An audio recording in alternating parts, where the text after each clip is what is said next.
year warranty ebata ho no ene oye promotion bia wato di bosu free promo oto chance na ne ye dia carpenter fo anim difo aka ho de gu kai mu akọ bodan so ma ye nyu kapre bakra enti hye ne se carpenter sika ene yafa ka sika yafa bibia ayefo e wo DBS sanse bosu free promo no de mu ode papa ebro nya bosu mi mu ntima ho nya na osu di so mfaso Eco Bank the Pan African Bank sikasem emu ntotoye emu bosia bo de ode besie apehun si ho wakatria de ode befa ni nyina Eco Bank ye ho adwuma sikakra bia odi no kre na bia no krenti wonyini from eboa amanfo emo be yadefo Franco Trading Enterprise aha eye phone adwosuo eye iPhone Samsung Nokia ene ho akade bia ohia bia no Franco ena onsa beka upe CCTV camera upe washing machine upe air condition upe TV Franco nuama no ne bo ye pa sanse ye no etufo bo ena ode ma wo bronya kura de otade o Franco a no asa che wade o wana dama ene yesumwo na na sei Ampofo Adjei Abena Opokua Ahweneɛ kan wo Facebook Adom 106.3 FM na fe YouTube nansam no wo hwese TV ne yeso de maw ye hyensem na se ye hyase de Africa Ghana Mampani Excellency John Dramani Mahama wone China Global Television Network CGTN empedifo akakudi nkomo na nkomodie no no de abasobɔ setie nie achi China fo akuntru ho de abɔ no mo se mo abɔ mo homodin papa wiase mu yesi wo hunu de obi aya obi so hunu de waye ɛna afi so kra no sebe amfo na kyerɛ ne ntoaso onwuma pa China man eye e wa bibirim hanum sei no eni kwa se yetwantoma edi kristo wakyerɛ sɛ mpuntudwuma kɛseɛ ɛne esie yi akwan interchange ahodoɔ bridge ahodoɔ nneɛma bebree na mpuntudwuma ɛkɔso bibirim hanum sei ya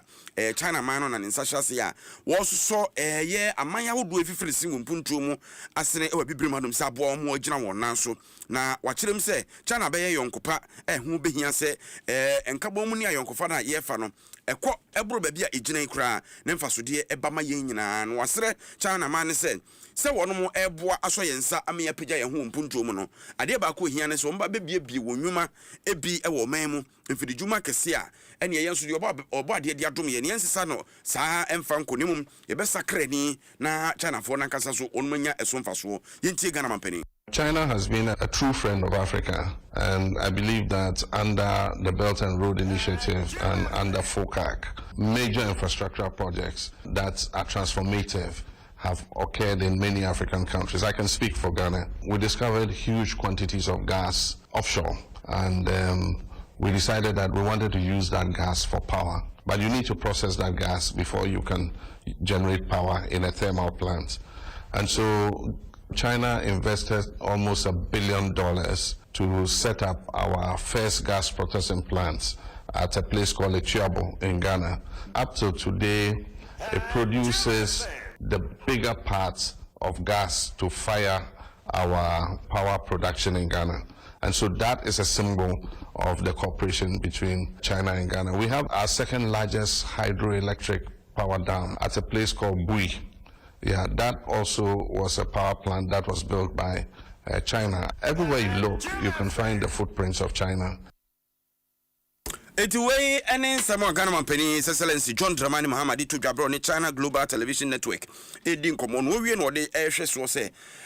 enkwason ene enkwato edwumadi a ba so mrebi a etwam no yade a ebe bi man pa na ewiase se ba bi otomfo bo pam ne ho hia no afi amansaka mu ko nhyiam de kese United Nations General Assembly o de ko tudwa se ye hu ne se saa enkwato ne nkwason edwumadi e ko so mrebi slave trade no eye bonefo sam kese de ma adasa na afi a yebesim no so okọ a obesa timu biem amampanifo hunu na afi anamontuo bi a wose true se mpata o se den o ye de amabibi man. Africa suffered two serious crimes against humanity. The first was the slave trade, and I believe that that was the greatest crime against humanity, where between 12 and 15 million Africans were taken from Africa to the Caribbean and the Americas and Europe, and their labor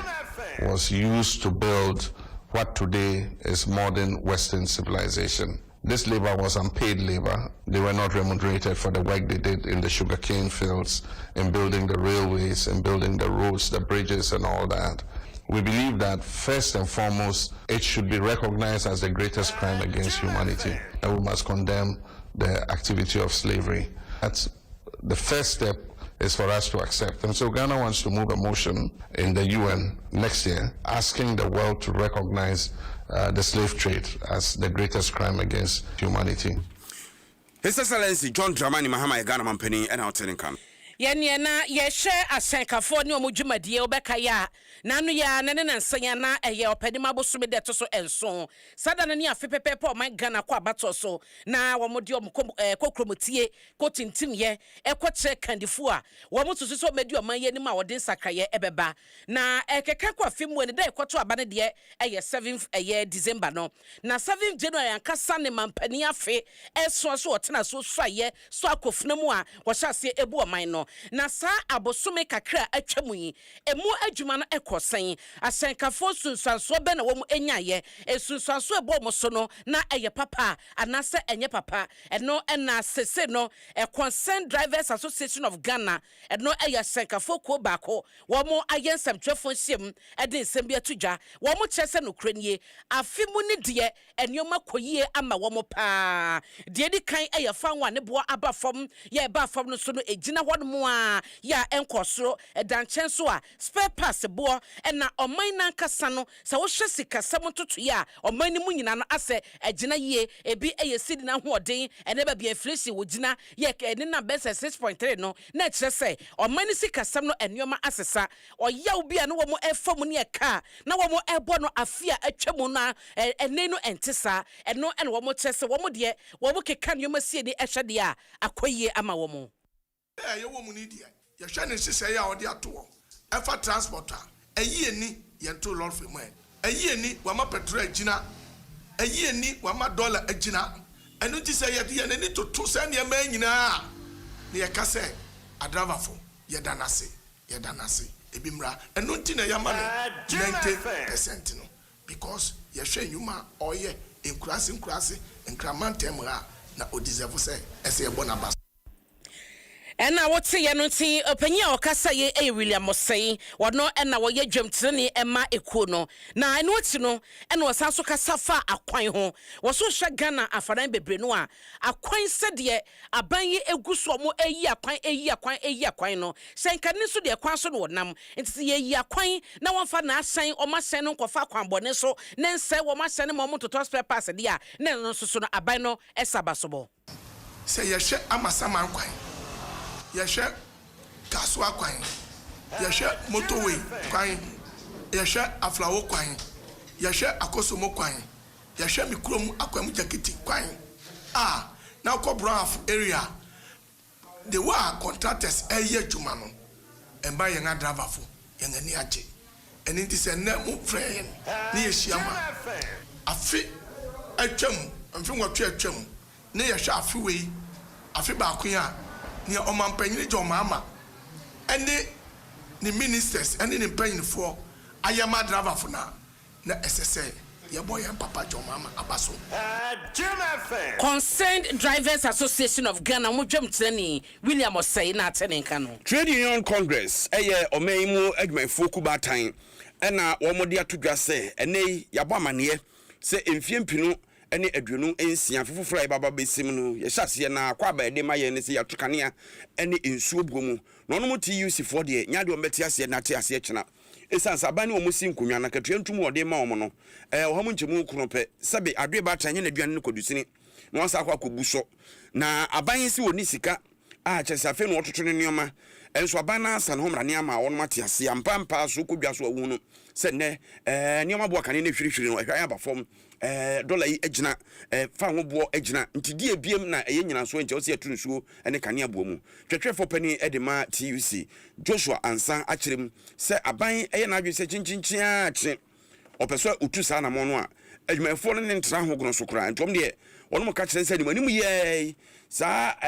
enkra won de ba na anu se ye aturu nsuo ne kane abo mu no won twensan. In our press release on Wednesday, December 3rd, 2025, the Steering Committee of the Trade Union Congress, TUC, met this afternoon over the tariff increases announced by the PRC. The Steering Committee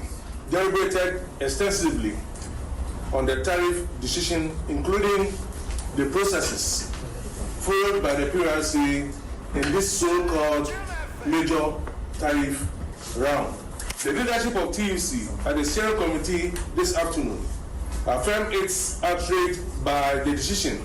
to increase electricity and water tariffs by 9.8% and 15.9% respectively. The PURC cumulative process with TUC for this major tariff review,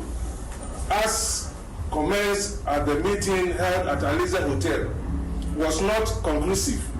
before the announcement of those tariff increases. The PURC had sent a message to engage the TUC over the tariffs on Monday, December 8,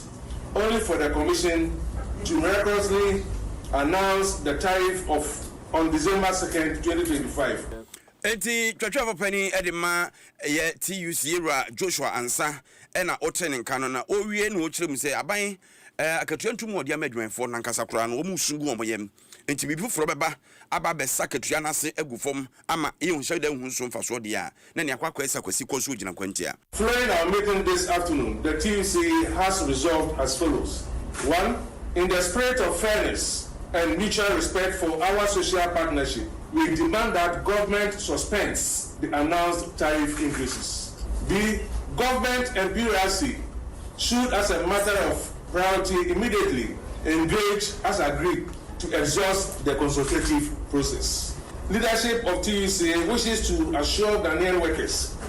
that it will resist any tariff increases that will erode the mega 9% government wage adjustment unless yebegina pintin yakwotia entumu bia ebeba na abeka sebe yakatua ntumu no ede ahya eme hunso mfaso yewra Joshua Ansa na oterenkan Anapa no sia kase bo na wutie ha ya Adom 106.3 na medeo Pro West Mansinimu wo yebuno apoye mantam nimu hodom na sese no sa bank ba ko wo hodom a ye fe no ya pra bank PLC wo mo anfrisi aduanan ya wo mo edie no ye kase pa na wo mo ani asakeke anka sakeke wo mo ayadwuma ye no so ye wo mo fam de wo eye no manfa wo Pro West importam ho no titu ne enkwada no anya disua ne babipa atena ne sa sunti no wo mo akwakosi suku dan no eye Kramiensa ama Prime DA number 1 primary school ya washa se beboa enen kwada no na omunya eyenimdie edesua ene enchima so abenya eso emfaso kwantefo panyi no kwa bank wadma wodi omu anim ehwe mo entotoye eye Alhaji C Bawai Yakubu wano ene wo chese wo mo bank ne de omadwuma pa no ene so obobehye se wo betuma tutu sika nanso ba bia wo mo ti asase a wo mo ete so eye dwuma no eho behia se wo mo behye na enepa ne enyema ye krono so hia no wo botumi ye bi edeboa ne saso eno masisuku dan edema prime fo ya wo hwe se beboa makwada no nimde sonko em say ye nyina na yo ha me di Alhaji si bawo ya ku si wo ya paru aba di enu mu nyina na yo ha ene ya ni jeda a 6 December 2025 Yapra, yes, celebrate your 40th anniversary. 40th anniversary last year in 2024 because the bank was established in 1984. But 2024 no election. I course 20 me Obiani Abre or election this year now here yes climax 40th anniversary and this school time. 80 classroom units standard any other facilities and the school. Now any way they are starting. We area Bunu is northern part of Bunu is Ufriato Bukwame down Sus Kajeji Eba Prime Yeji. Say yes educational infrastructure no SMP. Enti penya wote ne kan ya pra bank PLC kwantya for penya nankasa Alhaji Yakubu Prime DA na wo hwa wo makwakosi edan yidiama na abanka chepenya wo empotem honom wono na wokogina mantam no soafo no anamu ehye emadwumadie no ekoso wo de abasobo ama ya pra bank PLC wadwumaso a wo moyeye no yamamu tirunkwan yamamu ayuko so na wo edan fefe yesi wo ya yapra 40 years sabi o vice can anko baby say o the school dan primary school dan edima DA primary school school edin kan ediba prekuma maka say o maya de nyame hire o na we de madena yapra edina enye school ko eba esio eba health center o mo ya de o mutime boa enti mebo maba so esa mo mo emoni yo emomu ayiko na sɛ medi kakaeɛ no ɔmama yɛ asoa te sɛ ɔma bɛyɛ defense pɛpɛsei no woyɛ classroom no a akonnwa anim marker board kora anim enti ɛyɛ Puruwa Youth Assembly yɛne yɛ MP ɛyɛ Honorable Emmanuel Kofi Ntekunu yɛso yɛbɛka yɛtie abɔ ne yɛapɛ nkonnwa ne yɛde abrɛ ɔmɔ ne yɛasapɛ marker board sɛdeɛ ɛbɛyɛ nkwala no ɛbɛtumi asua adeɛ na school ɛno nso akɔ so. Penya wote ne Kenya banka chepeni a owo Pro West Mansini mu. Yanto aso na enra krata bi bae anopa ye kenkan ma wo se mpanifo se ofankonsa won kwan a wono ye drum pempenso osu ogu kwan no ne fa bi nti woyi kwan no de afa baabi na ne enra nwumre nyani kohwe traffic pa wo mo a enam kwan so kwa masaman ekọ sebe ye friends sape ma kwa akusinsa wo mo ne ni kumase wo mo bre kwan no so papa adofo enam kwantempo ne bi so de adesredi atompanifo anim se koba se obesisi akwan ne saa sebe kwan ahodo a de dam potamu bi a amanfo betimi afefa ho no mo kakra na etimi aboa ma sebe ka mompe so ate no eya omonya so yie kakra emfa ma driverfo se ne ye kan se kwantempo na nkasa yesi no na kwan de dan twodom ne ntwiaso no wono ma paso so omunye ne yie kran konkosi ase mpo a na che sadwafo so ankwan kohuna mane sanse kwan ne bi wono ma fa mfikyire kakra bi a amana bi akwa kotututu mu ne bra obebre be wie kire driver na akofa ka e dia bra wa bra sabe onye mfomso bia ye ne be ma prince usu asie dunia driverfo ni bi e di nkomo ye nti o makosem de bia no omu bie main road no to man na fe bypass no omu bie etum nti ufa wa head na si apepa no wasi wadwene main road na akọ be si am abroko no nti gisi ye fa rough road no so wonam rough road so saa be sane ekopie eco block ansa no wanya access e de adwene main road no na nkai mpo omo abroko ni kwanko mu ntwa so kakra mayen rough road kunkro sabetuto mu saa even before obenya kwan adwene jonte ho no traffic bi a wosoro ho no traffic bi a chi wo jonte ba bi railway line no adwene jonte ho no nyasem keto akura esanse omo nam outale no so free achimota tariff domi omo nam outale nsu nyina no kudu ha ya broko no tigi so fa rough road no saa na watietie mu saa kukrokro saa na wakudu bedu na oka si nyina agodwo ne best friend say obobo modna say betimi akohwehwe ama na ebetimi afa ba bi a omo ye no enti anka ne papa mu ano baby say nanka baby ye enti nka wo ye baby no nanka ja wo krikri kwan no so kakra enu na say mi say abena baby a metutu mu ahoma anadwo no ko wura ya enkasa na chese kwan ne de no kro ni nyame anim unim say me sorry anope na me ka ko badwo nyebejo me sorry anope na me ko badwo a chese me so ma wi adwuma mesisi ho wi a me ba adwuma no ko ba na adwo si fom na me gina ho loki ni pompu bia mo bia mo ka nim na ja me di si mu ana epigya mu kakra bi na me de ne kakra ka me de ba ye se ya so we nkense se ba na nkense se ba ye kwan a ye de ma ye enso ya omo nwene ye ho anadwo so anadwo enya anadwo mpokra asem a so nim se wo si kwan na de nipa na be fa ba bi enye se wo si kwan ti ye nkomma ba bia wo yi afa so onye hwe wo ho na ye dam so ka be ye den se be ye den wa ji si ka ko traffic mu na ose wo de ne nkrofo ne chewo na ye ministers ne highway for ne ade ya omo ensure se obi ye kwan no wo si kwan bi a at least onye bibi nto nchen kakra ma driverfo na driverfo ne akontufo ye nipa time eba mesa 3D apebi no ma pay wonu mato a obedi dia ma ho about DBS Industries otwa nchense papa ntene wo ye boso free promo momodi a na frɛ mo 0240844444 boso free ne so to nchense na ye ya de beko akoboso ama wa ye nyu carpenters ka ye nyu installation fee bia Ecobank fa osika bra fa katua fa ye nchen beje bosia ne fa agya